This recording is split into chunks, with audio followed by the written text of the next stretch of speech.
ಜೋರಾದ ಚಪ್ಪಾಳೆನ ಕಟ್ಟುವುದರ ಮುಖಾಂತರ ಆ ತಾಯಿಗೆ ಗೌರವವನ್ನ ಸೂಚಿಸೋಣ. ಈ ಮಾತು ಅಂತ ಹೇಳಿ ಆ ಅಜ್ಜನ್ನು ಹೇಳೋದಿಲ್ಲ, ಈ ತಾಯಿನೂ ಹೇಳೋದಿಲ್ಲ. ಹಾಗಲಗುಂಡಿಗೆ ಸಾವಿರಾರು ಜನ ಹೋಗ್ತಾರ, ಆ ಮಠಕ್ಕೆ ಹೋಗ್ತಾರೆ, ಭೇಟಿ ಆಗ್ತಾರ. ತಾಯಿಯವ್ರು ಎಲ್ಲರ ಅಂತಂದ್ರ ಯಾರು ಹೇಳೋದಿಲ್ಲ. ಆಕೆ ಎದುರೇ ಕುಂತಿರ್ತಾಳ, ಎಲ್ಲರಿಗೂ ಅವ್ರು ಅಂದ್ರೆ ಬಾಯಕ್ಕ ಊಟ ಮಾಡಿ ನೀರು ಕುಡಿ ಹೋಗಂತಾಳ. ಕೆಟ್ಟೆ ನಾನೇ ತಾಯಿ ಇದ್ದೀನಿ ಅಂತಕ್ಕಂಥ ಮಾತು ಎಂದೂ ಹೇಳಿಲ್ಲ. ಇಂಥ ತಾಯಿ ಇವತ್ತು ಅಂತ ಒಬ್ಬ ಸತ್ಪುತ್ರನ್ನ ಕೊಟ್ಟು ಇವತ್ತು ಕರ್ನಾಟಕವನ್ನ ಬೆಳಗುವ ನಿಟ್ಟಿನೊಳಗ ಇವತ್ತು ಆ ತಾಯಿ ತನ್ನ ಗರ್ಭದಿಂದ ಮಗನಿಗೆ ಕೊಟ್ಟಾಳಲ್ಲ, ಆ ತಾಯಿಗೆ ನಾವೆಲ್ಲರೂ ಕೂಡ ಚಿರಋಣಿ ಆಗಬೇಕು. ಯಾಕಪ್ಪ ಅಂತಂದ್ರ ತಾಯಿಯ ಮಹತ್ವ ಬಹಳ ದೊಡ್ಡದದ. ತಾಯಿ ಮಹತ್ವ ಬಹಳ ದೊಡ್ಡದದ. ಇವತ್ತು ನಮಗ್ ಒಂದು ಪೆಟ್ಟಾಯ್ತು, ಒಂದು ಗಾಯ ಆಯ್ತು, ಒಂದು ಮುಳು ಚುಸ್ತು ಅಂತಂದ್ರ ನಮ್ಗೆ ಎಷ್ಟು ನೋವು ಆಗ್ತದ,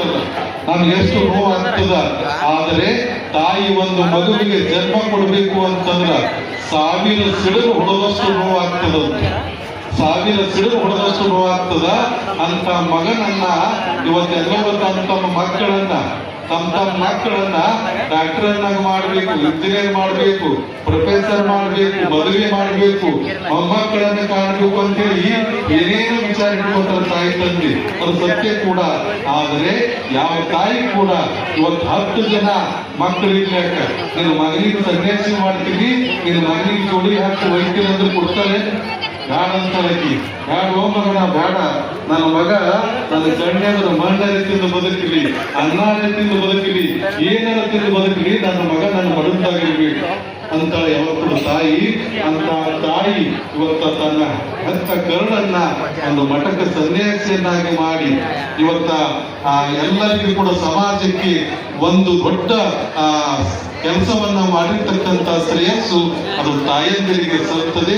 ಒಟ್ಟಾರೆಯಾಗಿ ಇವತ್ತಿನ ದಿವಸ ಈ ಅವ್ವ ಬಂದು ಈ ಕಾರ್ಯಕ್ರಮ ಮತ್ತಷ್ಟು ಯಶಸ್ವಿ ಆಯಿತು ಅಂತಕ್ಕಂಥ ಮಾತನ್ನು ಕೂಡ ಈ ಸಂದರ್ಭದಲ್ಲಿ ಹೇಳುತ್ತಾ ಈ ಕಾರ್ಯಕ್ರಮದಲ್ಲಿ ಪಾಲ್ಗೊಂಡಿರ್ತಕ್ಕಂಥ ತಮ್ಮೆಲ್ಲರಿಗೂ ಒಳ್ಳೇದಾಗಲಿ. ಸಮಯ ಬಹಳ ಆಗ್ಯದ, ಒಂದು ಅರ್ಧ ಗಂಟೆ ಲೇಟ್ ಆದ್ರೂ ಪರವಾಗಿಲ್ಲ. ತಾವೆಲ್ಲರೂ ಒಳಗೆ ನಿಮಗಾಗಿ ಬಹಳ ಚೆನ್ನಾಗಿ ಅಡಿಗೆಯನ್ನು ಮಾಡಿದ್ದಾರೆ, ಪ್ರಸಾದವನ್ನು ತಯಾರು ಮಾಡಿದ್ದಾರೆ. ಆ ಪ್ರಸಾದವನ್ನ ಗದ್ದಲ ಮಾಡದ ಹಾಗೆ, ವೇಸ್ಟ್ ಮಾಡದ ಹಾಗೆ, ತಿನ್ನೋದು ಇಷ್ಟು, ಅದನ್ನ ವೇಸ್ಟ್ ಮಾಡೋದು, ಹಾಳು ಮಾಡೋದು ಇಷ್ಟು ಹಂಗ ಆಗ್ಬಿಟ್ಟದೆ. ಹಂಗಾಗ್ಬಾರ್ದು.